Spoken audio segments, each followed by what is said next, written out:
Dikatakan sesuatu kalau sudah dia bercampur itu maka dia sebut dengan masyid.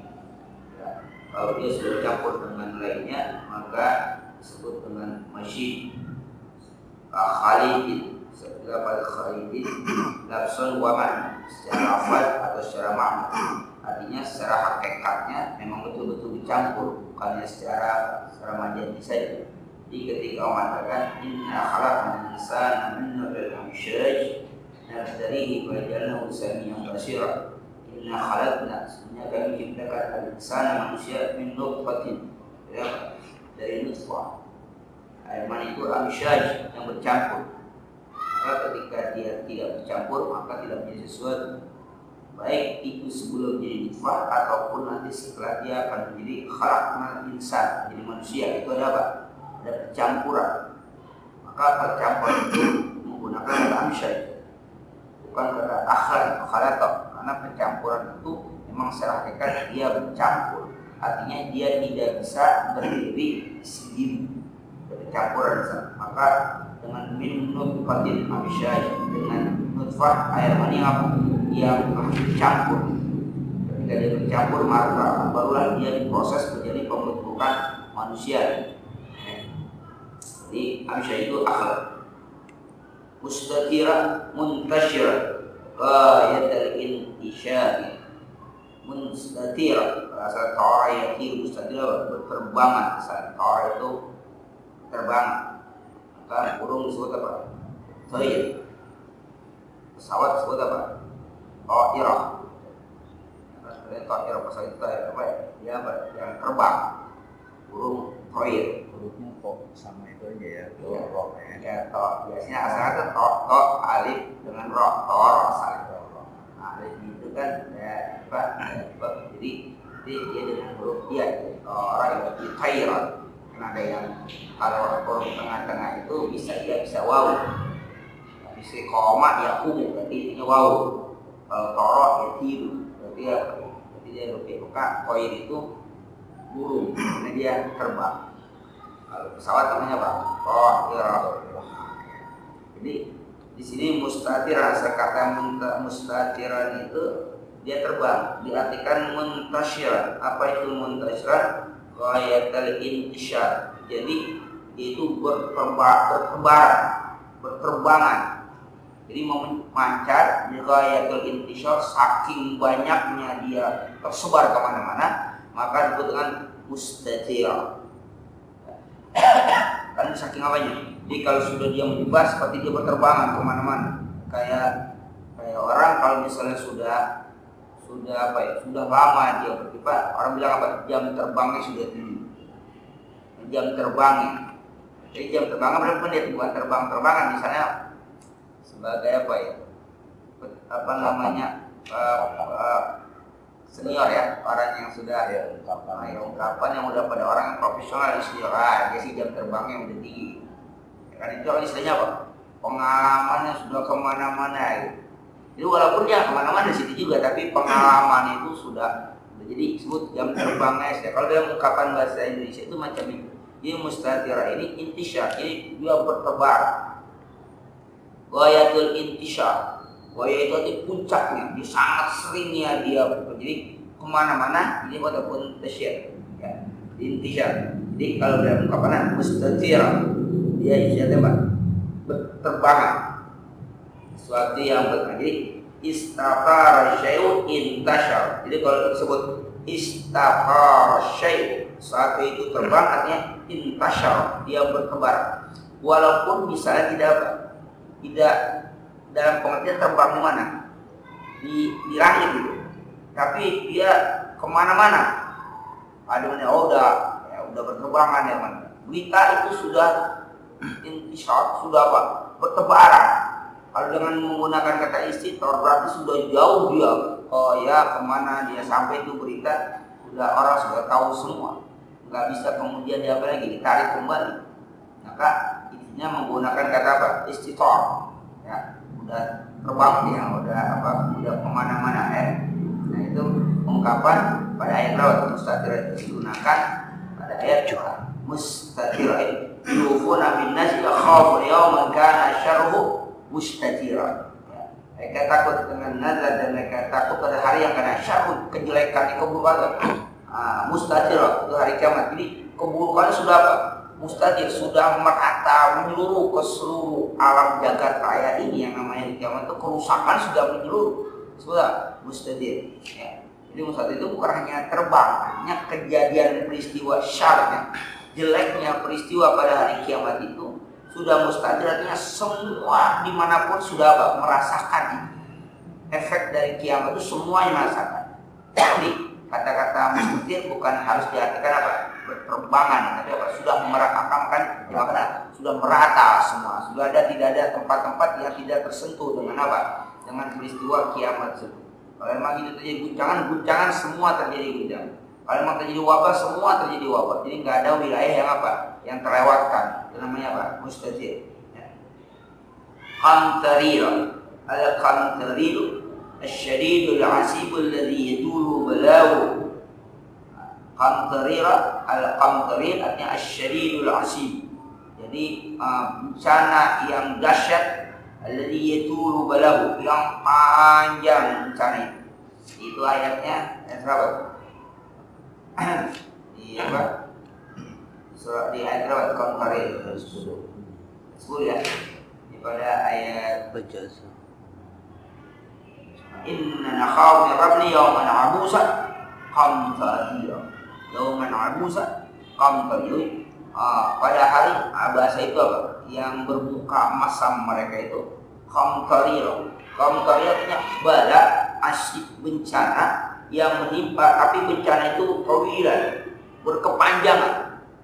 Bukan hanya sebentar selesai tidak, tapi makanya dia sempat bermuka masam. Karena kalau peristiwa terjadi cepat, dia nggak sempat apa? Nggak sempat berekspresi, langsung selesai. Tapi ini enggak, karena dia berkepanjangan sampai yauman abusan. Jadi pada hari yang muka itu bermuka masam. Qamtarira asyadil asiku alladhi yatulu balahu. Itu hari yang sangat dahsyat peristiwa tersebut, di mana dia tulu balahu, panjang masanya. Jadi akan mengalami masa yang panjang. Syar'i itu, kejelekan itu akan mengalami masa yang panjang, sehingga orang bermuka masam sempat, ya. Jadi saking apanya? Saking lamanya. Qala Akhfashu al-Qamtaru asyaddu ma yakunu min ayyami wa qalbu fil balai. Imam Al-Akhfas mengatakan yang dimaksud al-Qamtari asyaddu ma yakun min al-ayyam yaitu sesuatu yang sangat dahsyat, hari-hari yang itu sangat sulit, sangat susah. Asyaddu itu pakai isim tabdil, superlatif. Asyaddu isim tabdil. Ya kalau bahasa ini superlatif, jadi paling puncaknya di mana kesengsaraan pada saat itu. Udah gitu, itu dalam hari-hari yang paling menyusahkan. Apalagi waluhu fil bala, dan bala dan bencana yang berkepanjangan. Di samping sangat dahsyat peristiwanya, sangat menyakitkan juga Pak, berkepanjangan. Kalau kenapa berkepanjangan? Karena itu bagian dari siksa. Kalau orang sakit sebentar, dia tidak merasakan apa? Sakit. Maka ini udah mendekati Idul Kurban ini. Akhlak orang muslim ketika menyembelih kurban itu nggak boleh menyakitkan. Loh, kalau dibunuh kok nggak nyakitin? Kan masa itu kan, dibunuh kok nggak nyakitin? Maka ada etikanya. Ketika kita memotong korban itu ada etika. Pertama, kalau binatangnya banyak, ya baik, dipisahkan. Jadi yang ini mau korban, yang ini istri suruh main PlayStation dulu, jadi suruh potong saya bapak suruh main dulu gitu ya, canda-candain supaya dia ngapa? Ya dia dengan bahasanya dia ngerti kan, temennya lagi di hadapannya sebenarnya dia ngerti, dia paham, dia ngobrol juga. Yang ini berteriak dia ngerti, ditanya nggak ngerti. Makanya etikanya Pak, saya ini misalnya kumpul mau motong berapa 10, satu bawa kan. Lagi bisain, jangan diapain, dikumpul situ juga, ya dia punya perasaan kebinatangan juga. Itu namanya nyiksa, secara psikologis nyiksa binatang, kamu boleh. Yang kedua, pisaunya jangan di apa, gak bisa dieneng-eneng gitu, maksudnya tunjukin gitu. Oh, mana nih bawa pisau di depan apa, depan kambing gitu. Ini bisa stres dulu dia. Kayak dikait pisaunya diumpetin dulu gitu. Seperti dicetak. Nah, pas sudah dia dibaringkan gitu, ya itu kalau bisa matanya dicetak gitu. Nah, bisa baru keluarin, baru. Jadi ada etikanya, jangan tampang-tampang ya bawa pisau. Mana kambing yang mana yang mana. Dia juga punya apa? Punya perasaan, dia juga kenal apa? Kenal itu pisau gitu, kenal itu buat dia juga bisa berakhir. Yang ketiganya, pisaunya itu harus apa? Tajam. Gak harus tajam. Dan kalau bisa dia sekali tarikan harus apa? Mati itu, putus dia. Ya kan hanya dua ini, urat nafas sama urat makanan itu aja yang harus putus. Jadi nggak harus putus leher semua. Yang paling cepat urat makan sama urat makanan itu aja. Jadi urat saluran makanan ya sama urat nafas itu yang didahulukan putus. Yang lain kan cuma istilahnya ininya aja. Kalau itu putus insya Allah udah. Jadi harus apa? Maka ada, kalau orang tua kita dulu mengatakan kalau bisa sekali nafas kita aja. Sekali nafas itu kalau pokoknya sampai 10 menit juga habis kita ngos-ngosan nafas. Jadi itu bukan itu.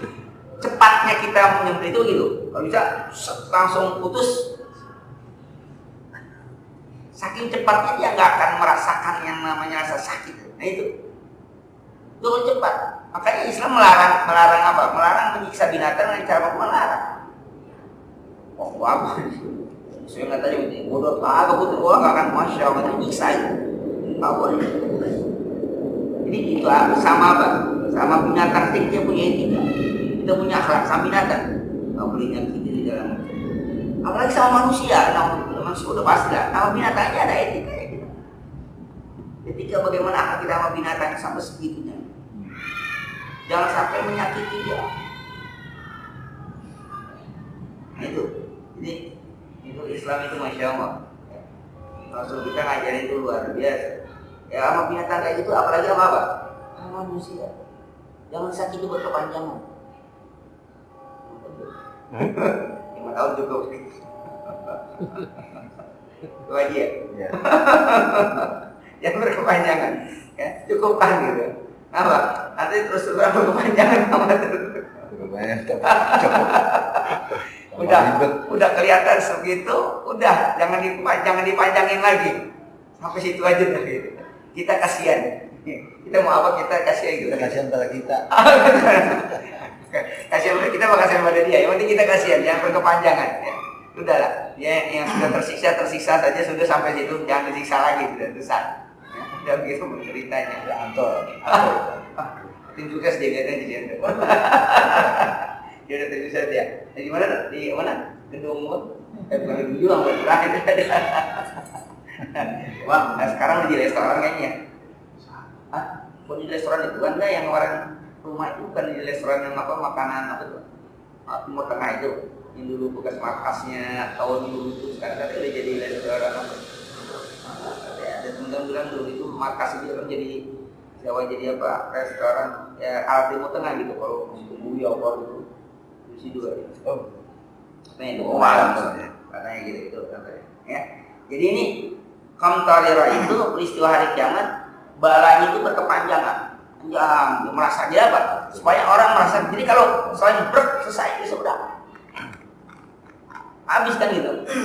Maka kalau yang namanya hukum penggal dan misal itu kan harus cepat selesai. Potong tangan harus cepat selesai. Tapi kalau rajam justru lama. Rajam justru di apa? Dilamakan. Kan di rajam itu kan dipendam seleher gitu, ditimpain kayak batu kecil. Kalau boleh berhenti, batu kecil. Sampai mati. Nggak boleh langsung batu gede, mati nggak boleh. Jadi dia nggak merasakan. Jadi pelan. Kenapa? Karena itu perzinahan itu. Kalau cambuk apa ya? Kalau cambuk dia itu yang mosor artinya yang perjaka kan perjaka. 100 kali. Kalau raja udah menikah. Oh itu merajam juga. Kamu enggak. Katanya jilid. Itu cambuk 100 kali. Setelah itu diasingkan. Tergantung pelakunya. Iya statusnya kalau dia status sudah menikah itu dirajam. Kalau dia belum menikah itu dijilid. Dia belum menikah, belum pernah merasakan, belum punya istri, belum punya istri lah. Itu dia apakan?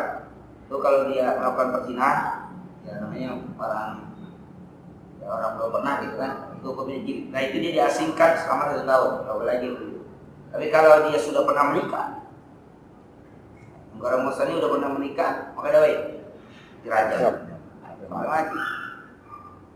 Ya orang mikir ribuan kali untuk melakukan. Kenapa kok dirajam? Loh dia udah punya istri, udah pernah istri atau udah pernah merasakan yang namanya gitu, udah pernah ini mau ngerasain lagi kayak macam ini. Kenapa? Karena salah satunya itu bagian dari hak Allah dan dia merusak bukan hanya status sosial ya, merusak struktur masa orang. Sekarang kan nggak pernah ada. Nggak pernah. Dan peristiwanya banyak kan. Sekarang kan nggak paham, malah diumumkan. Mana kalau tetap dikawinin kan? Daripada kawin mahal bayarnya, tangkap dulu baru kawin ya. Gratis malah. Islam itu kenapa? Orang ribuan kali akan berpikir, oh, kalau ini akan begini. Sekarang kan enggak. Oh itu dulu zaman barbar itu. Melanggar asasi manusia. Zaman apa ya? Asli juga itu zaman barbar katanya. Budaya Arab itu tuh. Iya. Yang keduanya itu sono tuh orang-orang sono orang padang pasir. Ketiganya itu udah expired itu ayatnya. Gitu kan lama-lama kan. Alhamdulillah. Maaf juga dari udah nggak berlaku lagi, itu berlaku di sana di zaman modif. iya, di zaman sana, di zaman batu gitu. Sekarang kan zaman modern, nggak begitu lagi. Tujuannya seperti, tapi itu kan efek jerahnya lebih kuat. Orang membunuh dibunuh lagi. Maka fil qisas hayatun, kata Quran. Sederhana bahasanya. Fil qisas hayatun. Dalam kisah itu ada kehidupan. Jadi bukan fil qisas mautun gitu. Fil qisas hayatun. Dalam kisah itu ada kehidupan. Orang dibunuh satu, dibunuh lagi dia. Itu menyelamatkan beberapa ribu orang, beberapa juta orang, berapa generasi. Akan takut dia melakukan pembunuhan. Coba sekarang bayangkan. Dari penjara aja masih bisa membunuh, bakar rumah orang, coba bayangkan. Ya, di Makassar ya. Ya kan? Dari perintahnya itu satu keluarga bisa dibakar, bisa ya kan, dibunuh. Itu kan Masya Allah. Udah dianya kasusnya yang dia jahat juga, ya itu kalau sudah kata bahasanya, kalau sudah dia seorang fajir, ya begitu dimanapun dia berada. Artinya apa? Penjara tidak menjadi efek jerak bagi dia, bahkan lebih sadis lagi. Bayangkan, dia masuk penjara bukan karena pembunuhan, tapi karena narkoba. Tapi dia itu dalam penjara bisa melakukan perintah untuk membunuh satu keluarga, dibakar. Sisi penjara itu sisi bisnis. Nah, ya makanya akhirnya kan berarti tujuannya kan nggak berhasil gitu. Tetapi Islam mengajarkan itu, Islam dianggap apa? Evaluasi. Iya makanya Islam banyak dianggap kejam. Sisi penjara itu proyek. Ya, sistem jajah kan apa dulu. Tapi Quran dianggap tidak berperi kemanusiaan, dianggap kejam segala macam. Tapi si Korea itu yang korupsi langsung cemplung dia makan buaya. Diajak ngobrol, disuntik, tiba-tiba terbuka, masuk. Alhamdulillah. Masya Allah. Langsung makan buaya. Mirip, cuman eksekusinya yang manusiawi istilahnya. Iya, tapi makanya itu Islam itu enggak kita dibatasi caranya. Iya, kita enggak disetujui macam itu. Artinya walaupun dia salah, tapi tetap diperlakukan kayak tadi. Dia dibunuh dengan cara yang cepat, Iya. gitu kan? Ya. Tapi katanya di Barat itu kan teknik yang berbeda dia apa namanya, disuntik. Padahal itu akan sangat lebih menyakitkan. Kenapa? Proses menjalarnya zat kimia racun ke dalam pembuluh darah akhirnya meledak itu lebih menyakitkan semua. Terus atau apa disetrum ya? Disetrum segala macam itu kan sekian menit atau sekian detik gitu. Tapi ketika orang dipancung langsung darah selesai. Studi medisnya pun mereka tahu. Iya. Kan ya karena nggak selaras. Nggak mau menselisih kan? Iya. Menselisih perintah yang penting Iya. mereka itu tidak sama dengan perintah Allah itu. Padahal mereka tahu secara medisnya Iya, itu lebih menyiksa istilahnya. Iya. Cuma karena Emang yang kelihatannya sudah- lebih manusiawi. sudah nggak mau sama yang Mau ini. pakai yang ini, pokoknya Gimana caranya terlihat bagus saja. Iya. Kayak penyembelihan binatang yang kalau Islam katanya sangat Sadis. gitu, sangat sadis lah, barbar kita gitu, mengalirkan darah segala macam. Mereka mau teknik yang berbeda kan, dia pingsanin dulu, dilemahin dulu binatang segala macam. Dan dalam analisis penelitian itu lebih menyakitkan binatang ini, karena ketika dia tidak punya energi untuk mengeluarkan darah, itu makin lama proses kematiannya. Sedangkan kalau kita diajarkan binatangnya dalam keadaan sehat, tidak cacat, masih seger, bagus. Kenapa? Ketika dia terputus aliran urat darah itu, maka seluruh pembuluh darah yang ada semua mengarah pada satu titik di mana harus keluar. Terus selesai. Tekanannya kuat, cepat habis. Tapi kalau dia kondisi lemah, dilemahkan dulu. Ketika ada titik darah yang harus keluar, dia berbuat dengan lambat, kan nggak ada dorongan. Lambat. Akhirnya apa? Matinya pun lama, menyiksa dulu. Kan macam itu. Bahkan lebih parah lagi, kalau dia tidak cepat, tapi dia sudah terhenti, maka di dalam itu masih ada kandungan darah, itu bahaya. Ya kan, di dalam yang nggak sehat. nggak sehat. Tapi kalau pakai Islam kan mengatakan kurban itu yang segar, yang sehat, yang prima ini binatangnya. Maka ketika dia disembelih, maka darah itu kan apakah kita kan dia terus berputar kan.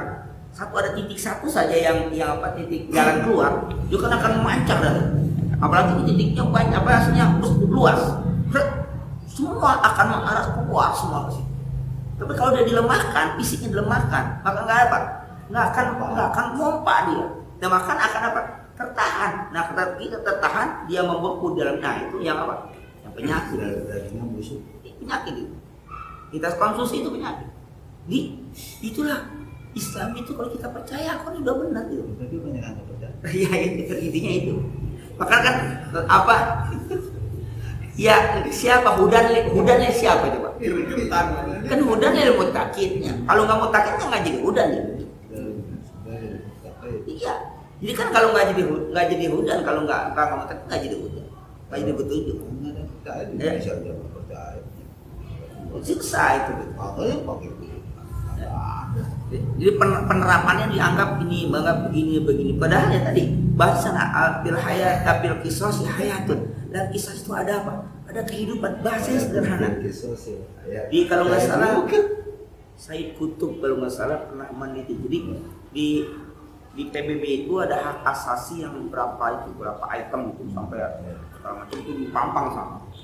Jadi katanya itu dalam redaksi kalimat bahasa manapun itu manusia ternyata kalah dengan hanya ungkapan Al-Quran yang fil qisasi hayatun, hanya kata itu saja ketika ditafsirkan menjabarkan berapa item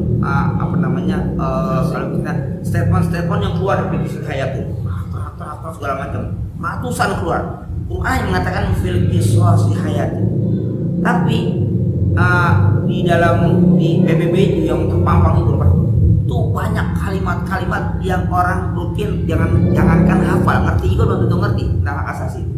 Tapi ternyata hak asasi dalam Al-Quran yang fil qisasi hayatun itu hak asasi sebenarnya. Hak asasi siapa? Hak asasi orang yang dibunuh, maka dibunuh lagi. Kita katakan dia dibunuh, ini kan mengalah. Tapi ketika orang ini membunuh, kenapa hak asasi dia diapakan? Direnggut sama dia. Ya kan kita ngomongnya cuma yang ini doang, yang hidup kan. Ketika mau dieksekusi, merasakan bahwa itu dia punya hak untuk hidup. Tapi dia mengambil hak orang hidup. Dia ambil hak orang lain. Tapi ketika dia akan dieksekusi, dia lebih tanda kutip lebih ringan, dia punya persiapan. Dia punya persiapan buat bertobat kalau dia mau. Kalau apa? Kalau emang orang benar dia bertobat. Makanya Gantungnya permintaan terakhir sebelum mati. Apa dengan ya? Kan ada yang cuma minta nasi goreng, ada yang minta ketemu istrinya ya. Itu kan memang dikasih jatah itu. Nah itu ketahuan tuh. Permintaan terakhirnya apa ya? Itu mencerminkan. Ya, makanya ada sahabat Rasulullah yang ketangkep di waktu penyergapan itu ketangkap ada Rasulullah mengeluarkan ekspedisi. Ada 5 orang. Jadi ada yang lain dibunuh. Nah tinggal satu ini pimpinannya gitu. Akhirnya ketika dia mau dibunuh ini yang cerita Rasulullah. Jadi dia dikatakan hanya bahasanya itu munajat pada Allah. Dia sampaikanlah berita ini kepada Rasul. Seperti apa nih? Jadi ada 5 orang ahli qurra. Kalau kita katakan duta Rasulullah. Sebenarnya untuk ini dia untuk mengajarkan ajaran berdakwah di sana. Misalnya salah ternyata mereka itu dikhianati. Akhirnya macam-macam yang dibunuh segala macam. Nah, tinggal dia sendiri. Dia pimpinan. Nah, tapi dia kan dibunuh juga. Kan dibunuh. Lebih sadisnya lagi dia menunjukkan akhlak Islam.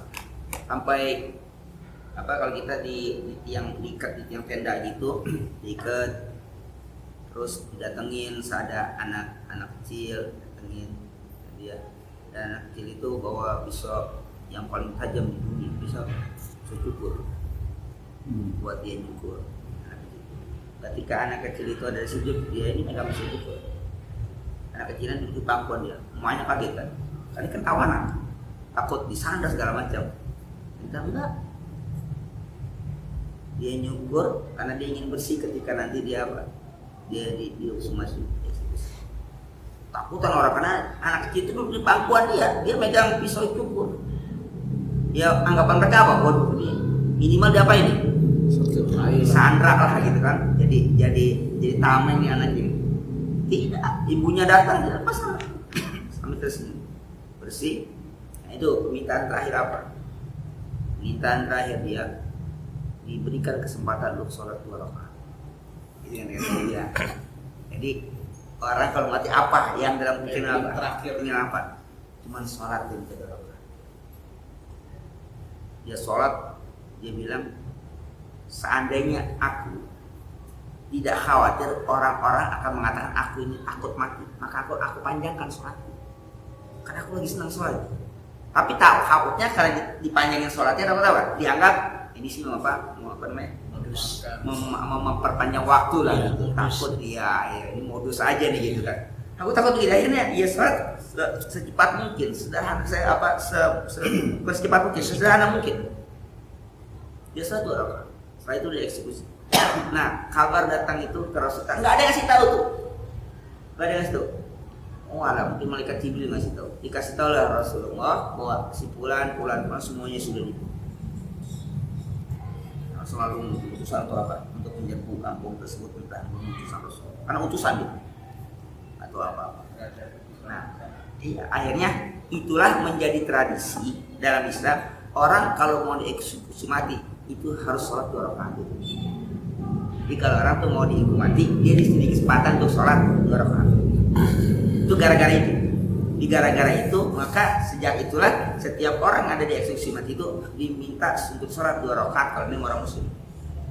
Mau dia mengerti kan nggak, ini kasih kesempatan. Kalau dia nggak mau sholat itu selesai. Tapi kesempatan dia untuk sholat kasih kesempatan. Itu akhirnya itu disunahkan, artinya dijadikan tradisi kalau orang mau dihukum mati diberi kesempatan untuk sholat 2 rakaat. Jadi kalau tadi dia bilang apa sih apa permintaan dia terakhir? Dia juga tanya apa permintaan dia akhirat.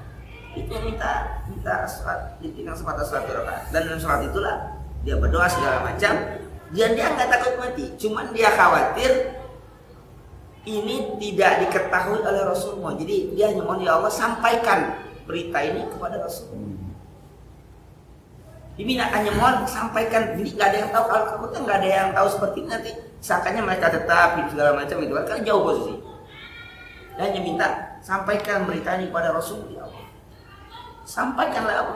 Mohon maaf disampaikan. Begini, Rasul menggambarkan detailnya. Sebulan bin bulan satu-satu dieksekusi mas, nah ada yang satu ceritakan gitu. Itulah yang terjadi. Padahal Rasulullah nggak tempat itu. Nah, itu permintaan terakhir itu. Disuruh artinya ya kita juga sama. Apa yang ada di benak kita, ya itulah yang terjadi. Apa di benak kita itu, jadi dia benaknya emang dekat sama Allah Subhanahu Wa Taala, ya diminta apa? Diminta sholat. Jadi kalau saja aku tidak dikatakan orang yang pengecut, yang takut mati, aku akan lamakan sholat. Tapi aku takut dianggap orang apa? Jadi modus takut mati, cuma alasan saja sholat berlama-lama gitu kan. Nah, akhirnya dia apa kan? Dia percepat sholatnya, udah siap. Nggak ada rasa penyesalan, nggak ada rasa apa-apa, dia sholat. Ya. Kita jadi persiapan mental sudah luar biasa. Padahal dia dutanya Rasul. Utusan kan nggak boleh apa-apa. Itu kan hukum internasional pun ada. Selain itu ada utusan tuh nggak boleh apapun utusan tuh nggak boleh. Dan Rasul itu sangat. Jadi ada sabda Rasul itu yang waktu dia mau wafat itu dia menghormati utusan. Siapapun utusan itu nggak boleh dia apa-apa. Dia hanya utusan. Harus dilindungi misalnya. Yang namanya utusan itu nggak boleh. Kalau mereka berapa utusan Rasulullah diutus ke sana malah diapakan, malah dipenggal gitu ke dia gitu. Kalau Rasulullah datang misalnya tapi diperlakukan dengan baik Ustaz. Ketika nanti dia bawa berita kembali ke negaranya, bagaimana akhlak Rasulullah dan para sahabat ceritakan. Dia kan begini segala macam bahwa dia orang begitu besar ditakutin apa kesederhanaan segala karena dia utusan. Nggak boleh diapa-apakan Ustaz. Tapi bagaimana perlakuan mereka itu terhadap utusan Rasulullah? Ya artinya apa? Ya harus dibalas, ya dibalas lah. Kata utusan Rasulullah itu disampaikan kenapa itu yang apa? Mumazzaq qalla mumazzaq itu yang Rasulullah surat apa ini? Sama Soromah itu apa ini? Dirobek-robekan. Utusan itu caci maki, utusan robek-robek. Sampailah berita kepada Rasulullah. Mumazzaq qalla mumazzaq akan apa ini? Nanti dia akan apa ini? Akan dirobek-robek. Itulah akhirnya ada apa? Kekalahan apa? Bangsa Romawi dengan Persia kan? Itu kan akhirnya di situ. Akhirnya dia apa ya? Robek-robek ininya, apa namanya, negaranya. Seperti dia pernah merobek-robek suratnya Rasulullah, ya runtuh. Kamu tuh sama-sama nggak boleh apa-apa. Bagaimana diceritakan Quran itu Ratu Bilqis ketika menerima surat dari apa? Nabi Sulaiman alaihissalam itu maka diceritakan tentang Ratu Bilqis itu seorang ratu yang walaupun non muslim tapi apa? Dia yang ngerti etika. Surat itu kan Nabi Ibrahim kan dibaca sama dia segala macam. Nggak ada apa-apa yang minta pertimbangan. Makanya dia dalam Al-Quran Ratu Bilqis itu dianggap ratu yang apa? Yang bijaksana, yang cerdas, yang pintar. Maka ketika ditanya sama Nabi Sulaiman kan, istananya kan apa namanya? Singgasananya kan di bawah tuh. Nah, kan kalau dia kan kata dia ini kayak singgasana dia gitu. Terus Nabi Sulaiman kan nanya, apakah ini singgasana kamu? Apa dia jawab? Annahu hu gitu. Annahu huwa ada sendiri annahu. Kayaknya sih. Jadi enggak dia jawab, "Oh iya, enggak." Annahu huwa. Kalau bahasa gitu, kayaknya iya gitu. Karena Nabi Ibrahim, apakah ini singgasana kamu? Dia jawabnya, kayaknya ya. Enggak dijawab, iya ini punya aku. Berarti kalau dia ini jawab kayak gitu, itu udah pasti terjadi perang gitu. Berarti apa? Dia menuduh Nabi Sulaiman ngapain? Ngambil singgasananya. Tapi juga bingung waktu dia tinggalin masih di sana, masa iya ada di sini gini. Tapi makanya jawabannya kanahu huwa, kanahu hu. Kalau dalam itu jamaah itu, pertanyaan itu diplomatis. Ya kayaknya sih iya. Nah itu kecerdasan seorang ratu yang akhirnya ternyata kejernihan hatinya menjadikan dia apa? Tunduk Islam kepada Nabi Sulaiman alaihissalam dan mengakui ketuhanannya Nabi Sulaiman. Itu jadi artinya apa? Orang kalau pinter, cerdas itu ya dia nerima. Ternyata benar itu. Nabi Sulaiman bukan kan yang diceritakan Nabi Sulaiman itu seorang apa? Penakluk. Makanya kan dia nggak mau apa? Nggak mau bertempur. Padahal para pengikutnya kan, kita kan punya pasukan banyak. Dia kan kalau pasukan sudah masuk ke dalam satu wilayah, maka akan membuat kerusakan dia, gitu kan bahasa dia. Jadi dia nggak, udah kalau gitu kita kirimin hadiah saja kepada Raja Sulaiman ini. Bagaimana nanti kita lihat sikapnya. Nah gitu kan, kirimin lah caranya gitu, hadiah. Tapi dibalikin dengan Nabi Sulaiman kan, bukan itu yang dengan Nabi Sulaiman. Akhirnya dia tahu siapakah tipikal Nabi Raja Sulaiman ini siapa itu. Akhirnya dia tahu kan, bernegosiasilah dia dengan kamu musyawarah dengan para penasihatnya, negosiasi baru apa? Dia berkunjung ke sana. Nah Nabi Sulaiman juga punya trik juga. Bagaimana seorang ratu yang seperti itu, yang penyembah berhala, dia akan apa? Akan takluk secara diplomatis, bukan secara peperangan. Nggak pakai peperangan kan? Takluknya secara diplomatis. Itu luar biasa. Nggak pakai peperangan. Jadi dalam teori politik ini itu lebih dahsyat dibandingkan penaklukan secara dengan apa? Perangan. Secara diplomati itu selesai udah urusan. Takluk dia.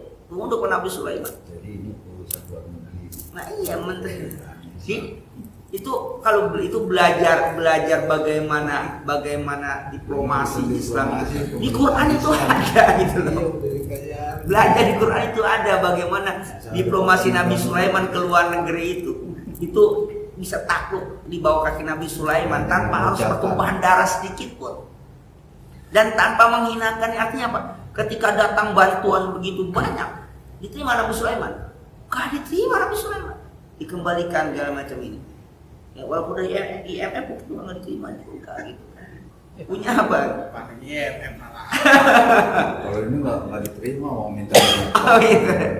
Punya kehormatan gitu. Dibantu, dia segala macam. Nggak ada di Nabi Sulaiman. Tapi bagaimana ketika dia datang disambut, dimuliakan dengan segala kehormatan sangat tinggi, tunduk Nabi Sulaiman.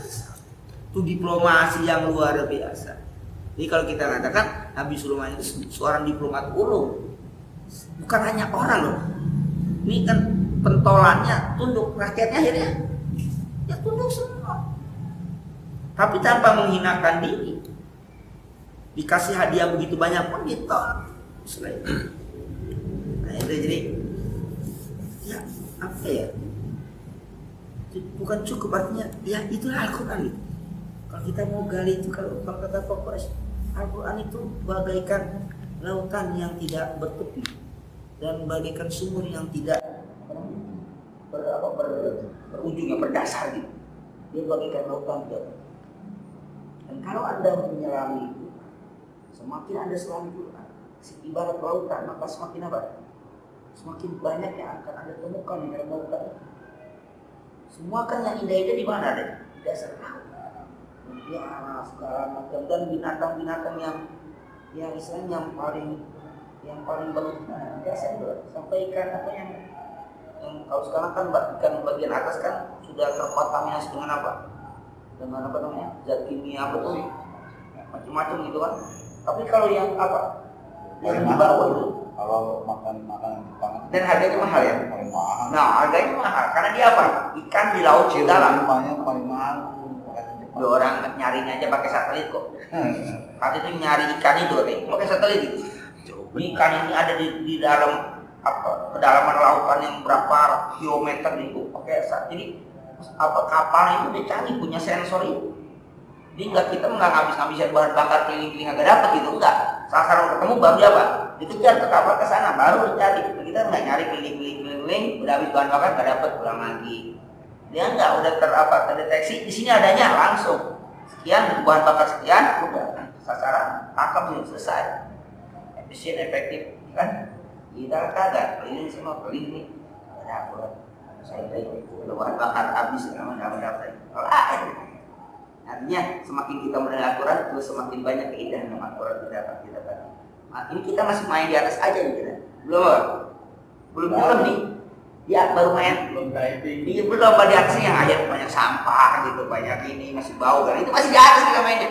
Belum apa? Belum menyelami Al-Quran kita masih main di atas ini.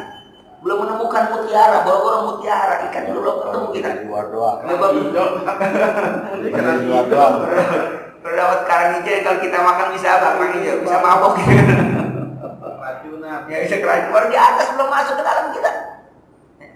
Makanya sedikit kita baca Al-Quran tapi kalau kita dalami keindahannya, maka sebenarnya orang tuh semakin baca Quran semakin cinta dengan Al-Quran. Semakin dia main karena semakin cinta dia. Nggak ada, makanya ketika Raja Abasyai, bagaimana karakter orang yang masuk Islam katanya? Apakah mereka akan murtad lagi? Oh tidak. Kalau dia sudah masuk Islam, nggak akan dia keluar. Maka Raja Najsyi itu, ketika pertama kali dia ke Habasyah, sebelum Habasyah Raja Habasyah, dia kan agama Nasrani dan Asrani yang benar.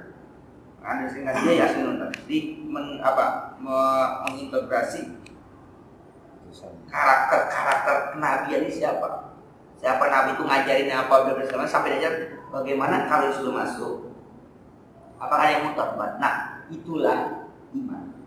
Orang kalau sudah masuk dan dia merasakan halawahnya, manisnya, dia nggak akan pernah. Maka dia mengatakan kalau orang sudah makan halawatul iman, manis iman, maka dia tidak akan kembali sebagaimana dia tidak mau disungsepin ke dalam api neraka. Kalau udah merasakan nikmat, maka wajar kalau bila bin Rabah dia disiksa, tapi nggak keluar dari situ. Sampai berapa banyak harta kekayaan dikeluarkan oleh Abu Bakar Siddiq, Utsman Affan segala macam, tapi mereka nggak meninggal lihatnya mau darah, mau harta, mau hormat segala macam untuk iman mereka nggak peduli. Karena mereka udah apa? Halawatul iman, manisnya iman, nikmatnya. Yang nikmat itu di situ. Nggak akan apa? Nggak akan mundur. Gitu. Ya, kalau orang ngaji mah, lu mau banyak ribuan orang, kayak ratusan orang, kayak puluhan orang atau sebiji dua biji, kalau yang udah nikmat ngaji nggak akan apa? Dulu ngaji banyak, kamu nggak lagi malesan, itu belum apa? Halawat belum apa? Ya, kalau bahasa kita beginilah, orang merujak, kan pedes. Tapi kalau yang begitu ya, terus hal-hal makan lagi minum, terus yang begitu lagi, besok merujak lagi, habis merujak, muncul, merujak lagi itu udah nggak peduli. Ya udah kenikmatan. Jadi pertanyaan kita udah merasakan kenikmatan atau belum? Membaca Quran kita merasakan nikmat baca Quran atau belum? Karena kan begitu berat kita baca Quran. Sama aja kan ibadah. Ibadah kita merasa berat. Kenapa? Belum merasakan kenikmatan ibadah. Yang kita rasakan hanya apa? Beban. Nah, kalau beban, kalau kita sudah letakkan beban itu merasa apa? Enteng. Maka bahasa sederhana, saya sering ulang lagi, bahasa sederhana dan merasa ini baik, padahal itu bukan nggak baik, ya kurang baik. Contoh gitu, saya itu kalau udah sholat itu perasaan tenang, udah sholat itu perasaannya sudah tenang, perasaan nggak ada. Kalau para sahabat selesai sholat itu bukan masalah tenang, apa? Dia malah sedih. Sedih apa? Apakah saya punya umur akan datang lagi waktu sholat akan datang? Dia rindu akan sholat datang lagi. Maka tidak selesai sholat, dia merasa kangen. Sholat zuhur selesai, dia rasa kangen. Kapan saya dapat sholat lagi? Kalau kita kan emang sholat kayak beban gitu kan. Aduh, tenang. Kalau sholat bisa ngapa-ngapain aja. Jadi kalau sholat bisa ngapa-ngapain aja. Emang jadi beban. Puasa selesai. Begitu senangnya kita selesai puasa Ramadan. Kenapa? Karena puasa jadi apa? Beban. Tapi para sahabat tersungkur mereka, nangis mereka, sejadah basah dengan air mata mereka. Kenapa? Karena merasa ditinggalkan sesuatu yang agung, dan dia umur kita ini akan sampai nggak Ramadan akan datang, itu kan dia sesalkan. Dalam Al-Quran yang namanya kenikmatan ibadah bukan karena pahalanya. Al-jazau ihsani illa ihsan. Tidak ada balasan kebaikan kecuali kebaikan itu. Al-jazau ihsani illa ihsan. Tidak ada balasan kebaikan kecuali kebaikan. Artinya apa? Orang kalau sudah nikmat sholat, bukan pahala sholat, dia akan apa? Akan nikmat dengan menikmati sholat, bukan karena pahala. Orang yang kita bahas kemarin sakit mata, nggak bisa baca Al-Quran, bukan karena sakit matanya yang dia sedih, nggak bisa baca Al-Quran. Bukan karena sakit matanya yang dia sedih, saya sakit mata, bukan. Tapi dia sedih nggak bisa. Kita kemarin apa? Ummu Aiman diceritakan kemarin itu. Bukan karena rasulnya yang sudah wafat, tapi banyak wahyunya sudah tidak turun. Itu gambaran bagaimana apa? Kenikmatan kita untuk apa? Untuk beribadah kepada Allah Subhanahu Wa Taala. Maka kedekatan dalam Quran itu akan kita suci. Ketika orang dekat dengan Al-Quran apa? Misalkan suci. Lanjutkan. Daniyatun qaribah. Daniyatun apa? Dekat, qaribah, ya. Apa? Zulilah. Itu sakharat aqrabah, ya. Sakharat aqrabah. Salsabila. Al-salsabil asyrabul laziz allazi huwa ghadu fi salalah. Al-salsabil itu syarabul laziz, minuman yang lezat. Jadi lezat itu bahasa Arab. Lezat itu bahasa Arab. Lezat, laziz itu bahasa Arab, ya Pak. Yang lezat kita kan bisa apa? Mengartikan apa? Yang lezat. Lezat itu bahasa Arab, laziz. Alladzi huwa ghayatu fissalal. Itu puncaknya kenikmatan. Salsabil itu puncaknya kenikmatan. Walladzi yasulu fil halaki li'udubatihi wasifai. Kenapa disebut dia dengan salsabil? Yasulu fil halaki. Kalau dia enak di tenggorokan. Li'azubati, karena dia azubat tawar. Apalagi wasifai, dia apa? Sifat itu yang murni. Ya, sifat itu yang murni pakai shad, ya. Sifat itu apa yang murni? Kalau pakai shin dia obat, pakai shad. Dia murni. Kalau syifa obat. Kalau sifat pakai shad dia menjadi yang murni. Jernih, saking jernihnya ketika diminum apa? Ya ngeser aja gitu. Enggak bisa nyangkut ke tenggorokan. Seret. Nah, maka dalam Al-Quran kan apa yang tentang nakal itu, yang tentang susu, min baini farsin wa damin laban khalisan sa'igan lisyaribin, ya kan, min baini farsin wa damin, di antara kotoran dan darah, labanan ada apa? Susu, khalisan, yang murni, syairan, yang lancar, lisyar bagi orang. Jadi kalau kita minum langsung apa? Set, nggak ada yang nempel. Kenapa kok dikatakan syairan lisyar?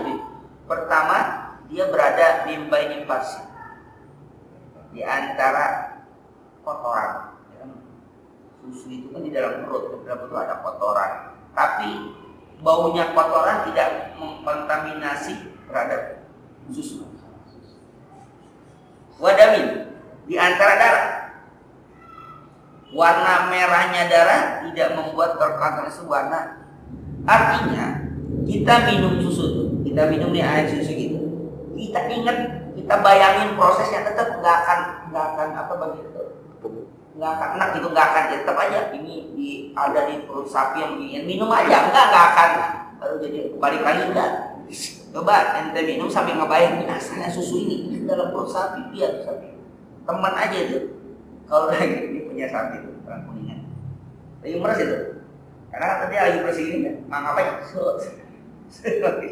ini meres sapi itulah, langsung dari itu langsung dia makan apa ya karena kan dia meres sapinya itu kan jam 3 pagi itu. Jam 3 pagi terus subuh diantar ke ini jam 3. Ini kalau dia bangun jam 3 udah dia wudhu, atau kalau dia sholat dulu, sholat berapa udah terus udah. Kalau dia lagi kena pagi lapar deh, mangap aja serah gitu. Langsung.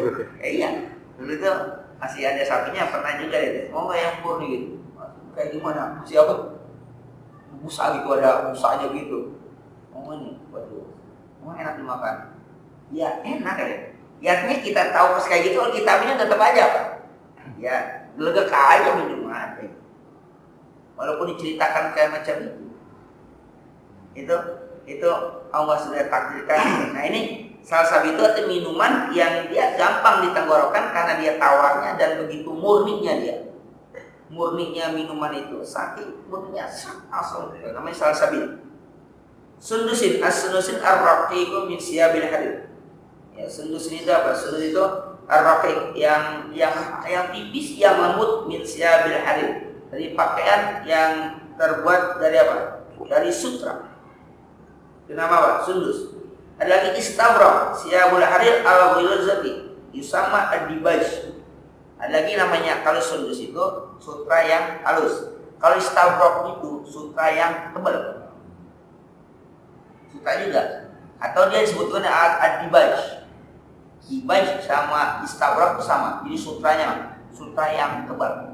Kalau sundus sutra yang tipis yang itu ada bermacam-macam ya. Jadi kalau kita kan sutra aja sama sutra muka, sutra sama rinda, sutra apa ya, cuma sutra juga semuanya. Quran beda-beda. Asarahum asarul filasi asyaddu warribat. Asyaddu warribat. Ya. Jadi kata asarah itu sesuatu yang keras, warribat itu apa? Pengikat, kayak robito alat nama pengikat kesatuan, robat.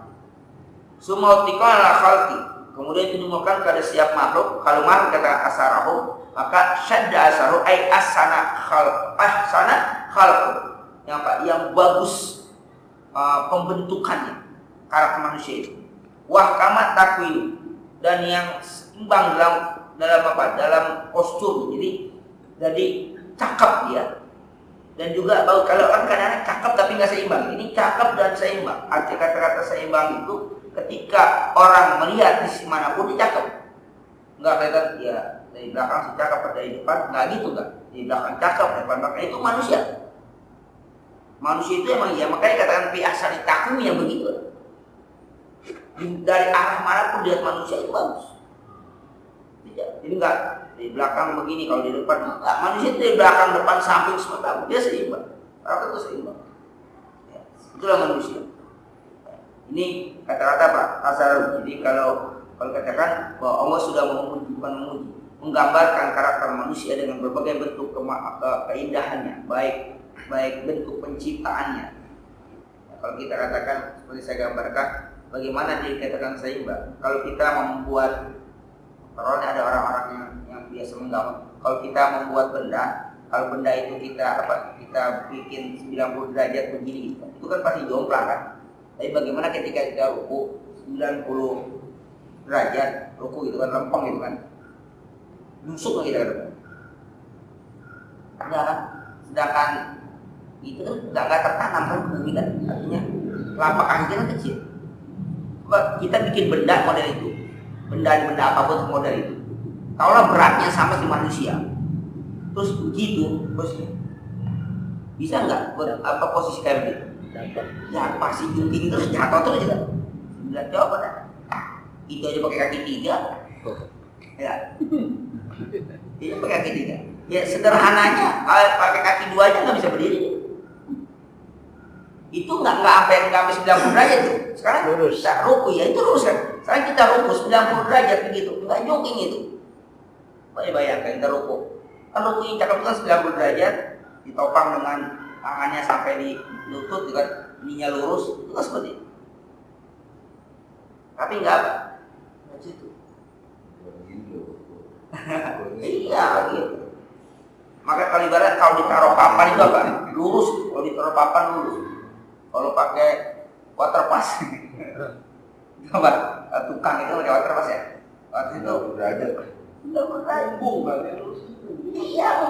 Nah palanya juga sama. Dia pala semakin berat dan begini nggak boleh begini, nggak boleh begini. Bukan begini. Jadi palanya itu nggak boleh dangak begini, nggak boleh nunjuk. Dia Palanya lurus. juga. Jadi ketika dia lurus, kalau dikatakan pala yang depan dia harus begini.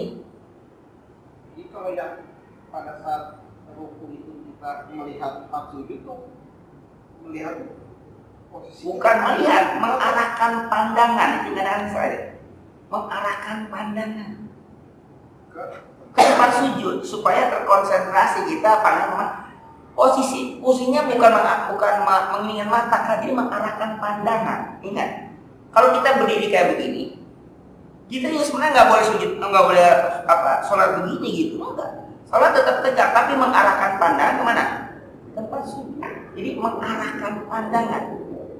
Maka ada yang mengatakan kalau begitu sholat orang ketika dia doa itu kunut misalnya, itu nggak boleh menghalangi pandangan. Bukan mata itu ke arah pandangannya ke sana. Jadi nggak nggak kelayaban ngawang sholat gitu, enggak. Arahkan tempat sujud supaya kita terkonsentrasi kita. Stabil. Ngawang. Ini bukannya jadi mengarahkan pandangan ke tempat sujud. Nah ketika ruku pun sama, mengarahkan pandangan ke tempat sujud. Jadi ketika kita begini, mata itu arahnya ke tempat sujud. Jadi mata jangan, bisa nggak nunduk gini pandangannya ke tempat lain? Bisa. Nunduk gini pandangan ke sono gitu. Bisa. Tak mangkal. Makanya kata Nabi, sejelek-jeleknya sop laki-laki, sop yang paling Kalau aku pegang dulu lurus kan. yang sop laki-laki itu sop yang paling jelek, sop yang paling belakang. Sop perempuan yang paling jelek, sop paling depan. Ya kenapa? Karena ya enggak, ya namanya secara kemanusiaan mungkin saja yang belakang itu bisa nengok ke. Kalau dia sop paling belakang, yang paling belakang pasti perempuan kan, bisa ke belakang. Makanya kenapa sop perempuan yang paling jelek itu sop yang paling depan? Maka kata Nabi kalau perempuan jangan angkat kepala dulu sebelum kaum laki-laki berdiri semuanya. Kenapa? Di zaman dulu kan nggak seperti zaman sekarang kita kan pakai punya underwear punya dalaman segala macam gitu. Jadi itu kan enggak. Orang Arab tahu sendiri gede-gede gitu. Jadi ketika dia sujud itu dari belakang ya bisa mengalami suap gitu kan. Nah, maka berabe, maka artinya perempuan yang ngapain? Yang ngangkat kepala dulu sebelum laki-laki berdiri tegak. Nah kalau dia duluan gitu, laki-laki masih sujud, masih Allah. Maka yang paling jelek, sop yang paling depan kaum perempuan. Yang laki-laki dia akan mintip ke belakang ketika dia berada pada sop paling belakang. Jadi itu karakter pada saat itu kondisinya. Kalau sekarang kan sudah berbeda. Sudah ada hijab, samaran, segala macam itu kan. Itu pada saat itu kondisi pakaian yang sangat susah, ya saking susahnya kan seperti salah Alqamah ya. yang apa? Yang sholat itu menggunakan baju itu gantian sama apa? Sama bininya, sampai gantian karena nggak ada baju yang apa? Nggak ada baju yang bisa dipakai masing-masing. Jadi kalau dia sholat berjamaah harus cepat-cepat pulang karena istrinya mau menggunakan pakaian itu buat sholat. Bisa kita bayangkan. Pertama, saking mementingkannya apa? Jamaah. Saking mementingkan jamaah. Kalau hasilnya sederhana aja kan, artinya kalau di rumah aja saya sholat dulu, tapi lebih kan gampang gitu kan. Kita ngatur. Kalau karena kita memang ngatur sendiri kita. Kita emang paling pandai membuat aturan sendiri. Ini jangankan sholat berjamaah macam kayak gitu. Udah berdua pulang dari Tanah Abang, sholat berjamaah kagak. Duluan yang apa dijagain sendal gue nih. Nggak berjamaah enggak. Udah bisa berjamaah, kita berdua bisa berjamaah berdua, tapi nggak jamaah. Ngapain? Nungguin kresek. Nungguin belanjaan, sholat gitu, sholat dulu. Gue nungguin belanjaan. Tadi ini udah rapi, balik gitu. Itu kita tuh ngatur sendiri, padahal dia bisa berjamaah itu. Bisa berjamaah, bisa berdua berjamaah bisa. Doa yang Rasulullah dalam keadaan perang aja bisa apa? Ada kenapa salatul khauf bagaimana dalam keadaan posisi perang kita membuat sok untuk berjamaah itu sampai didesain kayak macam itu, saking tidak meninggalkan jamaah kita. Kondisi aman, damai, tentram. Tapi ketika kita berjamaah berdua aja, boleh gitu. Ya bahasanya, tapi itu juga menjaga harta itu juga penting. Kita kan bisa merekayasa juga, bukan rekayasa sholatnya, rekayasa bagaimana supaya barang kita itu aman, tapi sholat berjamaah tetap gitu kan gitu. Ini kan enggak. Jadi barang ini aman, yang kita pikirkan itu barangnya aman, tapi sholat jamaah nggak ketinggalan. Kalau kita enggak, sholat jamaahnya yang direkayasa, bukan menjaga barangnya. Kan boleh aja kan, itu kan kalau aktualiannya 27 derajat. Kalau saya itu kan memang ya sama aja. Kalau berangkat lebih cepat, pahalanya sapi, kambing,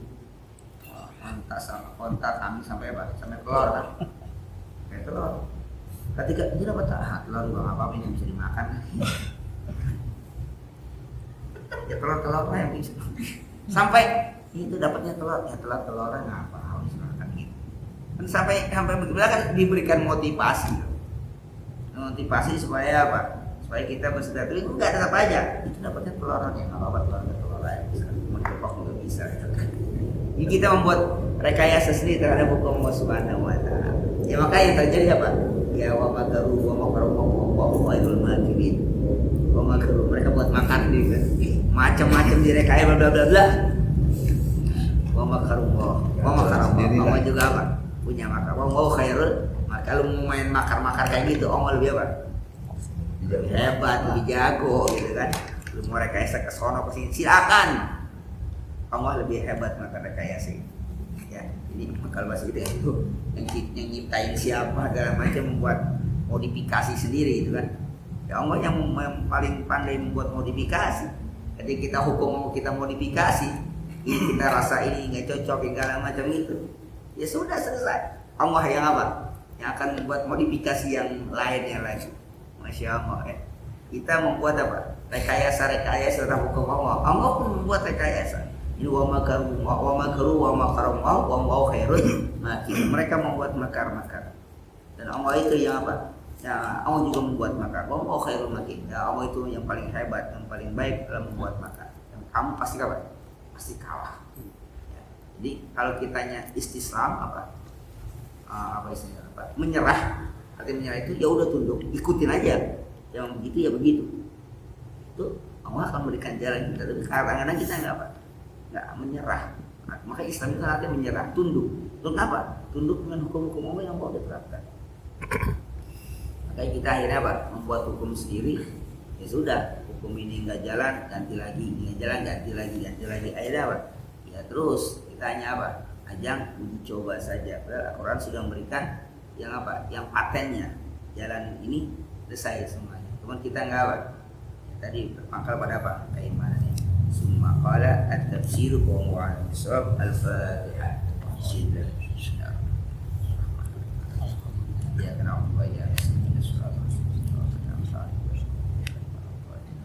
Astagfirullahaladzim ya Allah ya Allah Bismillahirrahmanirrahim Alhamdulillahirrahmanirrahim Hamdi wa fi ma yukrabu min zidi ya Allah Alhamdulillah syukran هذه الشروط ومسلم وسلم أنوار وسير الصلاة الأيادي باب اليسر سيدنا محمد المختار والأبحار وأسد الأخيار عادة يوم الرحمة علمتنا وعلمنا ما ينفعنا وارزقنا علما ينفعنا وزدنا علما على كل حال نعوذ بالله من النار وارزقنا علما نافعا وفهما زكيا قبل قلبا منورا ولسانا ذكرا ونسلا جميلا وارزقنا كثيرا واسعا حالا طيبا مباركا في أولادا صالحا فقيا عريفا نديبا عالما توفيقا رحمتك يا رحمن الرحيم اللهم حق حق وزن تبان الباطل باطل وزن تناوى ومن حنج مرحوما وتفرقنا تبع معصوما وثبت قلوبنا على محمد رسول الله وسلم وسنة رسول الله وتوفنا على رسول الله واحشرنا في ذنوب المؤمنين ومن نسلك حبك حب ما يحبك حب ما يحب الحب كرم إلينا الماء البارد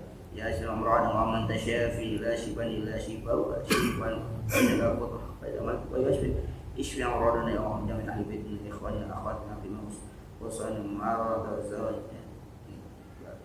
اشفي أمراضنا يا مشفي وأنعم ورعب رحمتك يا رحمن الرحيم ربنا تقبل منا إنك أنت الرحمن لا أدنى حسبنا وصلى الله على سيدنا محمد وعلى آله وصحبه وسلم عن سيادة ما يسيبون وسلام المسلمين الحمد لله عليكم